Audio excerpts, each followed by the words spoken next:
Welcome to 247 Real Talk. I'm your host, Julian Perry. It's a pleasure to be here with you again for another episode of the 247 Real Talk podcast.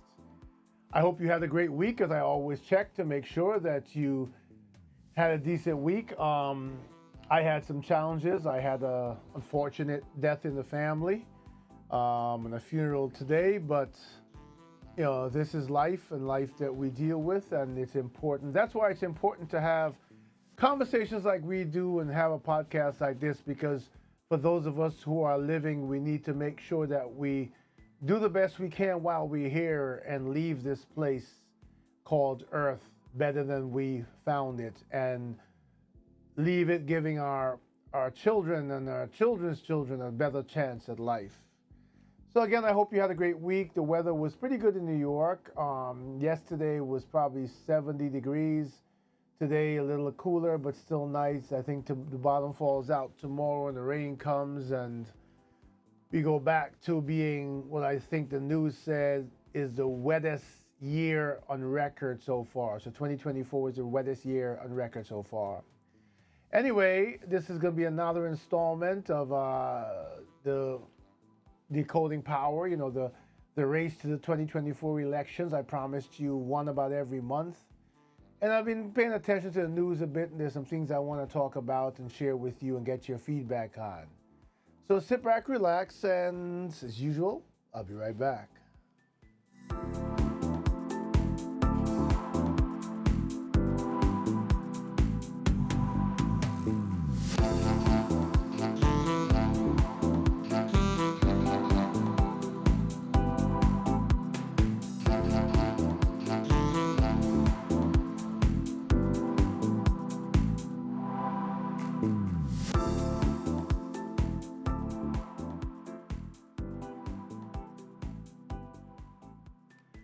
All right, so I'm back. I don't know if I look a little different on this recording. You'll let me know, as you usually do.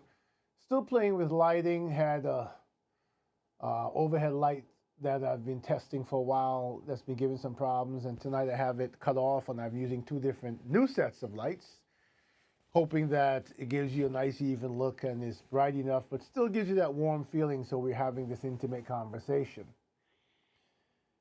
So here we are, race to 2024 elections. Before I go any further, please, and if you see me rubbing my eyes, I think I've mentioned before, I've done an episode where I suffer a lot from allergies, and it seems like the change in the weather at the moment is giving me a run for my money.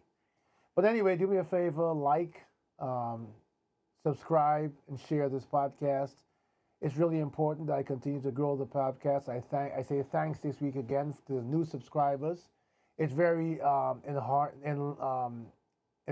It's very humbling, and it's very joyful to see people subscribing each week, sometimes in larger numbers, sometimes in smaller numbers, but the fact that you're here, welcome, and I so appreciate you thinking enough of our conversations in this podcast to be a part of our group. So as I reflected this week on the elections, and I did that because I'll tell you what drove me to recording this episode this week in the next installment. Polls. In previous elections, I've paid a lot of attention to polls. And when the elections is over, someone gets to brag that they were right, and someone gets to brag that they or brag against someone that they were wrong. But what I've noticed with the polls are the manipulative power of polls.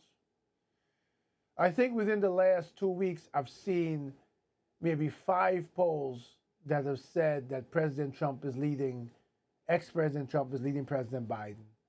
And I've seen equally 5 polls up to today that Biden is leading Trump.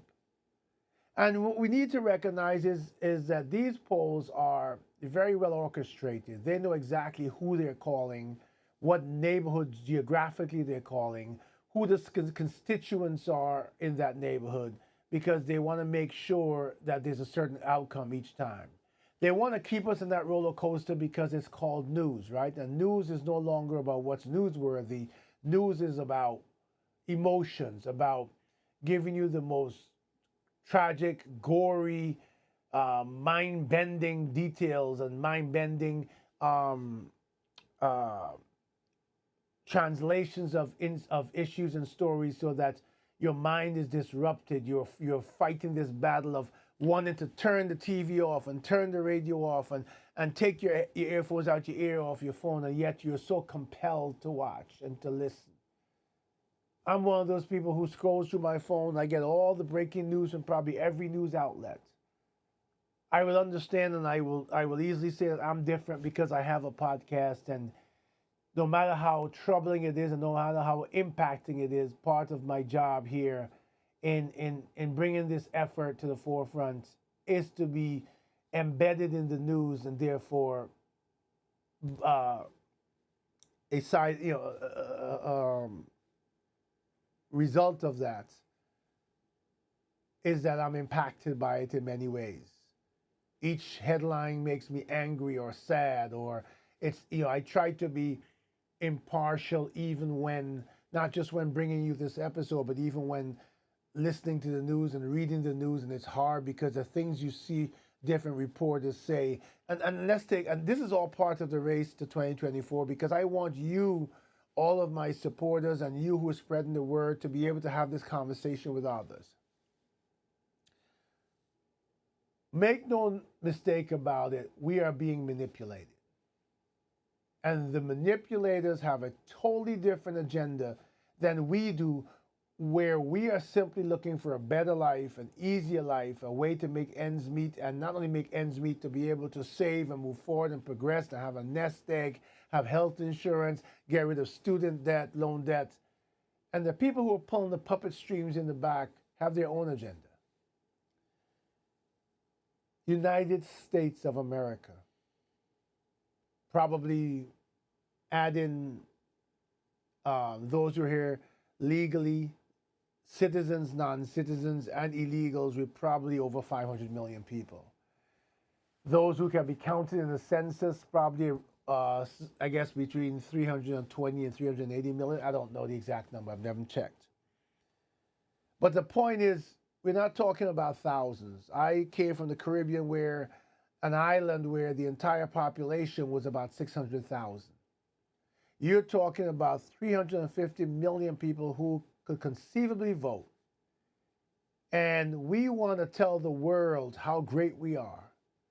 And we're about to vote in an election in November for the two oldest people, man, woman, whatever, two oldest people to ever run for that office. One is already in office, and one not far behind in age is running to reclaim the seat.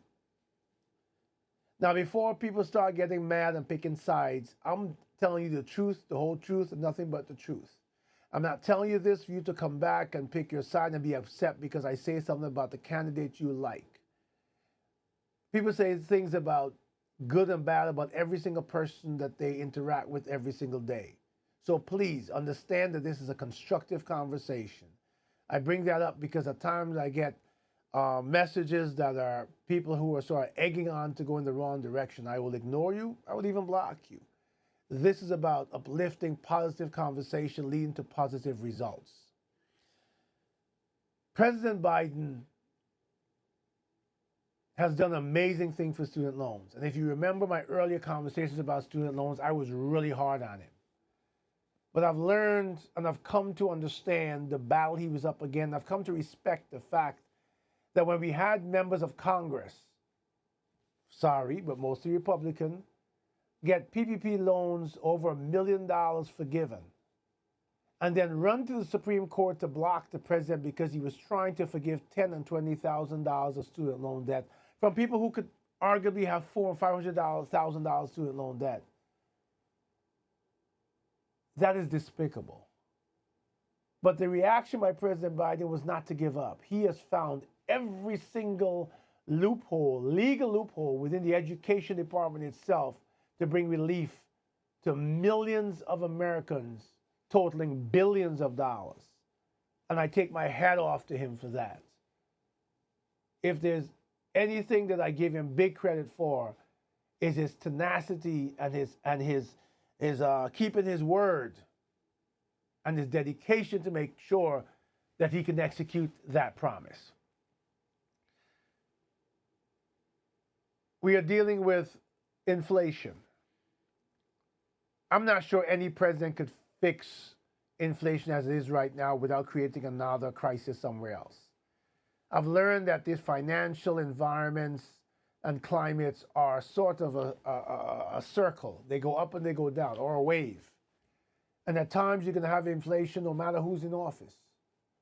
The thing about it is, it has been somewhat controlled, and to the benefit, we have an all-time low unemployment rate in this country. Now, I'm not saying this to brag about President Biden, don't get me wrong. There are things that ex-President Trump started that Biden continued, like the mortgage moratorium, the student loan moratorium, those things that, getting out of Afghanistan, those are things that President Trump at the time did. But what I'm saying is, when I listen to people decide or talk about their process in deciding who they will vote for, it's sad. When you hear someone say, even if they say they were not included in this mass amount of student loan forgiveness that President Biden has managed to secure, so they're going to vote for President Trump or ex-President Trump. How can that be your driving decision? And I'm saying that as an example just to make you understand that if there are 10 people that can benefit and 9 benefit and you don't, as an educated person, you have to look at the effort that was made to allow the 9 people to benefit versus being selfish and saying, I didn't because my circumstances didn't allow me to, so I'm going to vote for the other person. I say this because as a person of color, point blank, we went from a place of positive evolution to regression during the years when President Trump was in office. And not necessarily because, there are things that he could have done, I think, to help in terms of denouncing, clearly denouncing white supremacy and these things. But I'm saying that people felt empowered to be disrespectful and to bring about change that was negatively impacted people of color. I've heard President Biden talk about systemic racism. And I think for him, it's a word. I honestly don't think President Biden understands what that means either. He has put a lot of people of color in places in his cabinet and power. But when you look at the balance of people of color versus Caucasians, it's lopsided still. You cannot tell me that there are not more people who are intelligent enough that can create an equal balance where systemic racism is understood. People try to say it doesn't exist. It does. What's more, I've heard people of color say systemic racism doesn't exist. When you're fortunate enough to live a life where you go a certain path and things seem to work out for you, it's easy for you to say that, well, I never experienced it.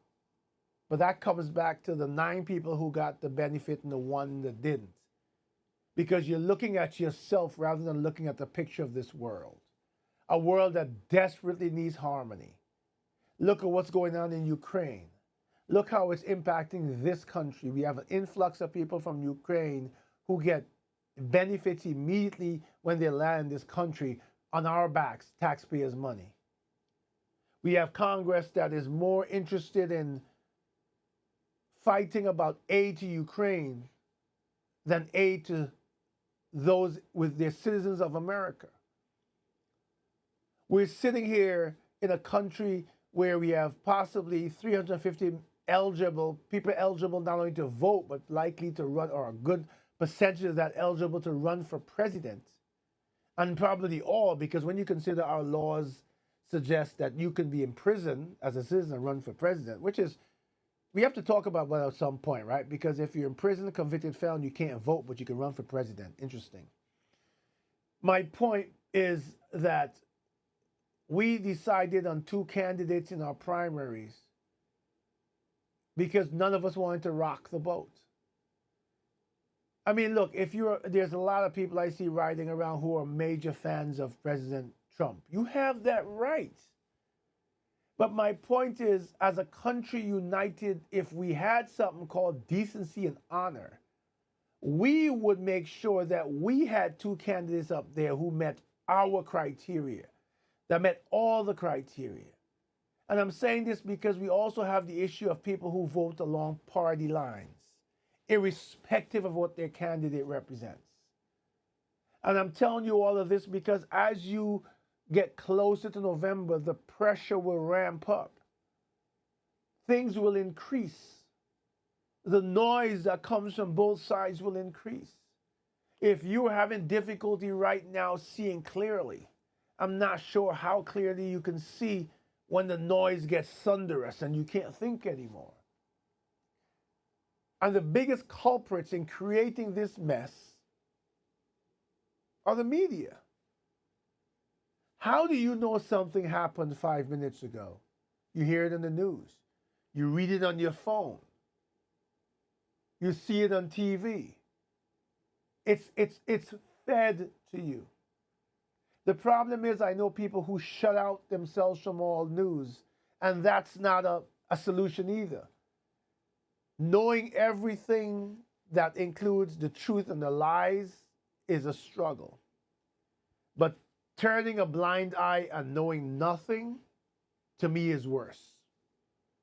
I've had friends of mine who said they're not going to vote.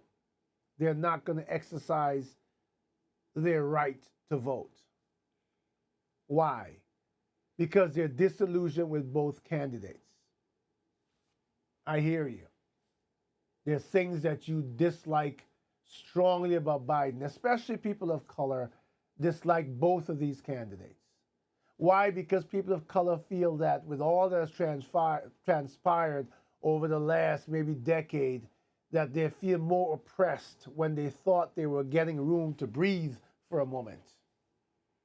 But the fact of the matter is that if you don't exercise your right to vote, and I'm not saying your one vote would have changed anything because we run an electoral college here, which is another antiquated system that we'll have to discuss more about and the need to abolish it, where it should just be simply totality of votes. But if you don't vote, then you don't have a right to complain, right? It's simply you get in your car, you choose not to put gas in it, and when your car drops you at the side of the road, you complain that it has no gas. Well, same thing. Voting, even the electoral college, has to do with numbers, and it's depending on how these maps are drawn out, people have to show up and vote. If everyone showed up and they voted, whether your candidate won or not, it was a fair fight of your opinion. And that's only half the battle. The half that scares me more is how people are forming these opinions. You ever hear people come up to you and give you something that they're so convinced about is a fact because they heard it in the news? And you who have been paying attention to what's going on, you can debunk what they're saying in seconds based on everything else that they didn't pay attention to in the news? People who believe what one person says. Look, when you come from the Caribbean, when you visit places in South America, you understand what, for instance, what rigging an election it looks like. In a country as big as the United States with millions of votes, there will be discrepancies. But there's been no proof, and I agree with the conclusion, that the last election was not rigged either.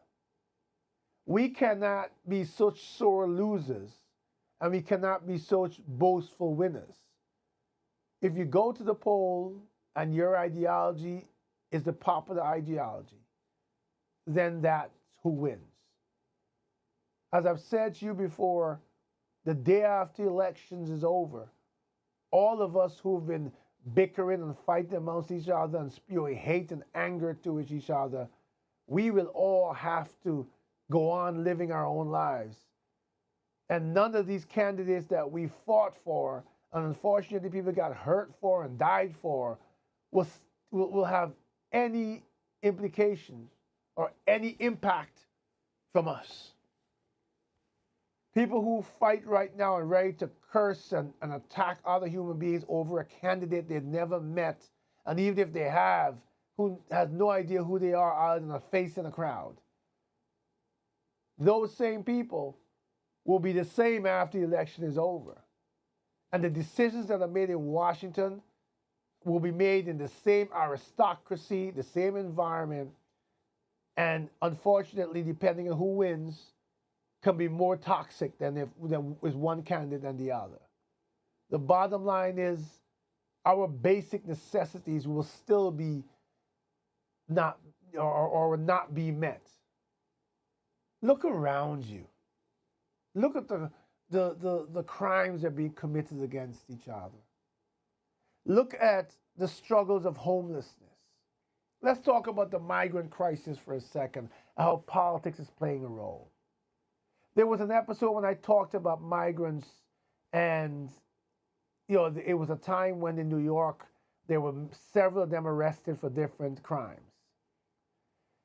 And a friend of mine pointed out to me that while that is true, that doesn't represent the majority of crime. And I had to step back and say, while my point was valid as to what happened in that moment, it was not valid in totality. Irrespective of the influx of migrants in this country, most of the crimes being committed across this country are not being committed by those migrants. Some, yes, but not nearly the majority. And they're quite the minority. The crimes that have been committed here existed long before the migrants got here. I do agree that we have a flawed system whereby people who should not be here are getting in. But I also feel the frustration that in an effort to find peace, we had a bipartisan bill come up to deal with the border crisis. And this is not me. This was on the news. His face was on the news. The Republican member, I think it was a member of House of Representatives, who was the Republican half of the bipartisan bill, said this on the TV, says in the news, that he was threatened that if he allowed this bill to pass, his life would be threatened, his family's life would be threatened, because there's a feeling in the Republican side that if he allowed this bill to pass, it would give President Biden too much leverage and too much of a win and impact the Republicans' chance of winning back the presidency. So at the impact to the population of America, rather than do what's right to help the people, rather than do the job we elected you for, you threatened one of your own to stop a bill to solve the issue or go to some extent to solving it so that you could win. How can you tell me that your election, that your ideology, that your plan is for the betterment of American people when you publicly stopped a bill that was for the benefit of the American people? Look, I will repeat it again on this show. I am what I would call in ideology independent. I never believe that one side or the other has all the answers. I believe there's good and bad in each ideology, and as an individual and exercising my common sense and my right, I need to examine both and find the components I can live with and stand behind them and denounce the rest. There is total chaos in Washington. There is total fear in Washington. There is total hatred in Washington. There is total revenge in Washington. And you know what the worst part about all this is? Every single one of those folks in Washington, we put them there. And we are so pig-headed and so hateful and so selfish and so self-indulged and so narcissistic and so content in living a life according to man and not according to our Creator, not according to what God destined for us. Yes, I'm going to bring my Creator into this because I'm a man of a spiritual man, a man who believes in God, who believes in my Creator, believes that everything I have and do comes from Him. We've decided to completely, as a nation, stray from that. We've got people creating Bibles and labeling them to raise money. We have lost our way. And this episode, talking about the race to 2024, is to shake you up so that you can start listening to what's out there. It's a struggle, but at the end of the day, making the right decision for the right reasons. There is no one who is not flawed. Both President Biden and ex-President Trump are flawed. You have to sit down and decide what's better for us as a country, for each other. What will mend this divide? And this divide is not just political ideology, it's turned into hatred.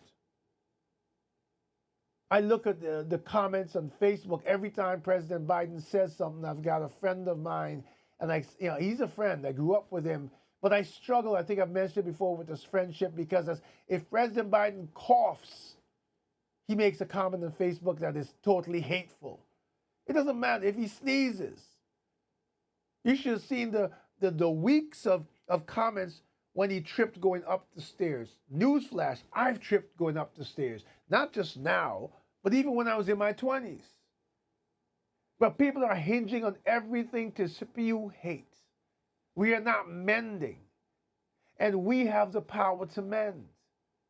You cannot decide that you believe so much in another human being that you're willing to hurt someone, destroy someone, even kill someone else because they don't have the same belief or they spoke out against the person you believe in. But you are not willing to believe in God. Look, I know people who don't believe in God.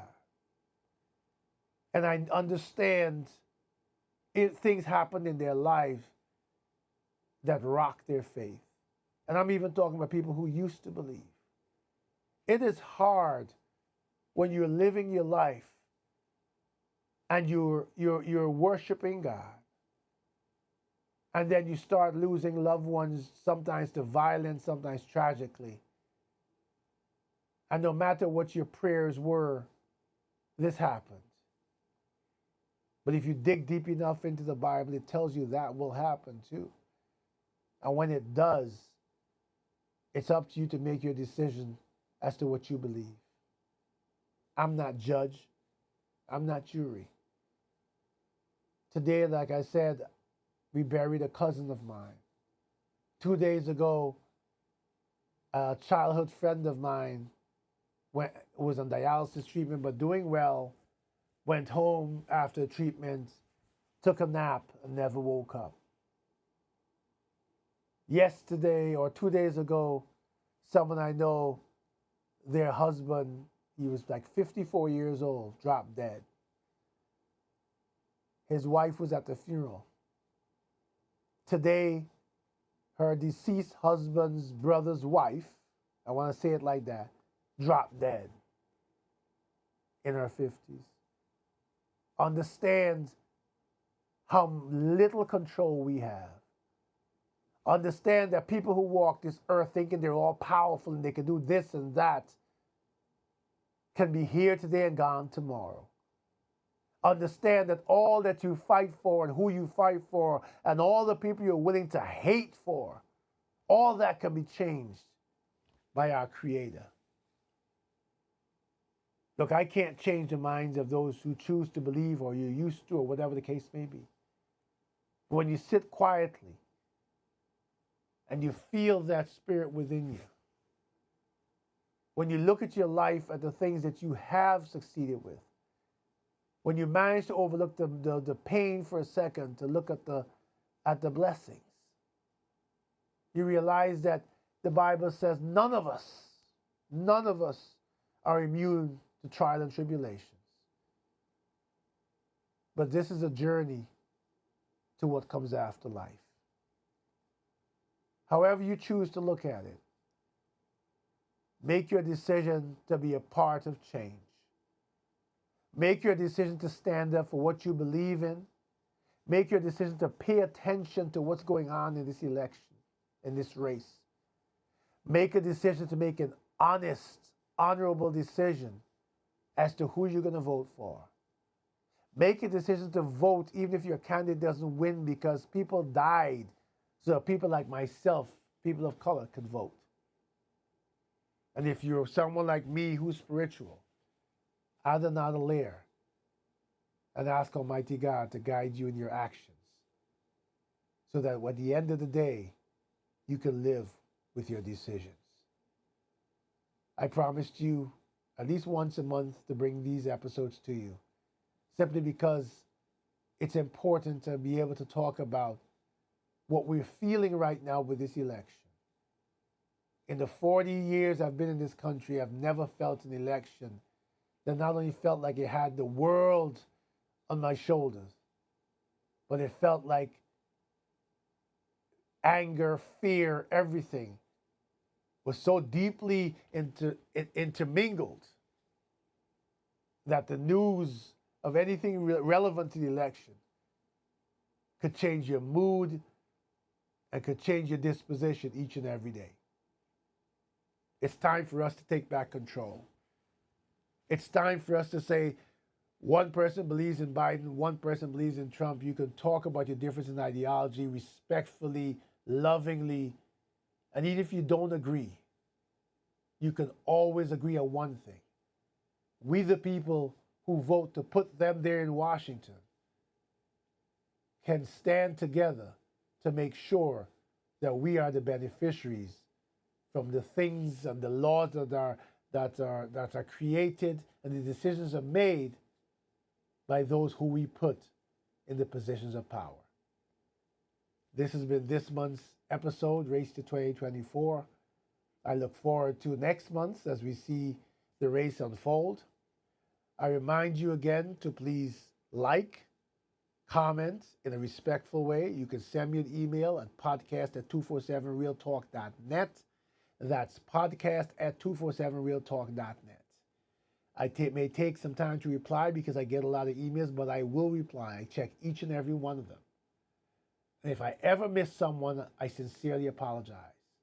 Again, thanks to all my subscribers, the ones who have been with me from day one, and those who are adding each and every day to the subscriber base.